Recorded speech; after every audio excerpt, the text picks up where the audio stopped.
द्या मॅडम.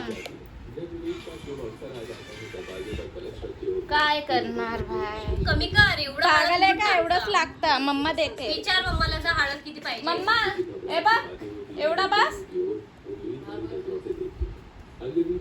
हे बघा, याला पण खोकला झालाय. पनवती नुसता ओरडा खायची कामं करतो. सांगते मला खोकला झालाय माझ्या घशामध्ये ना, असं एक बोलतात ना घशामध्ये घोडा तू करे गे असं. अरे हे हळद बोलते. शेत तर का जास्त आले टाकलंय. शेत बघा किती कमी दिले आणि हळद जास्त टाकलं टाकते. कुठे गेलं? फुकटचं भेटलं तर सगळं आवडतं. शेत काय बस बस बस. इकडे तयार झाले बॉस तयार झाले. आणि आता हे जाणार आहे इंस्टाग्राम, युट्यूबला सर्व सगळीकडे अपलोड होणार आहे. दे ना पहिला बोल.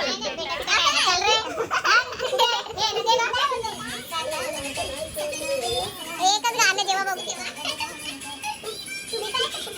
ती साडी माझी आहे. मी नवीन घेतलेली साडी माझ्या मम्मीने घातली. 100 रुपयाला घेतलेली. अरे नाही, मस्ती करते. आमच्या साड्या सगळ्या महागातल्या असतात. कोणाला घ्यायच्या असतील तर आता माझी बहीण रेडी होते आणि मी आता रेडी झाली नाही, तर मला फक्त हेअर बांधायचे. हेअर बांधेल मी आणि मग आम्ही रील शूट करणार आहे. आताचे माझं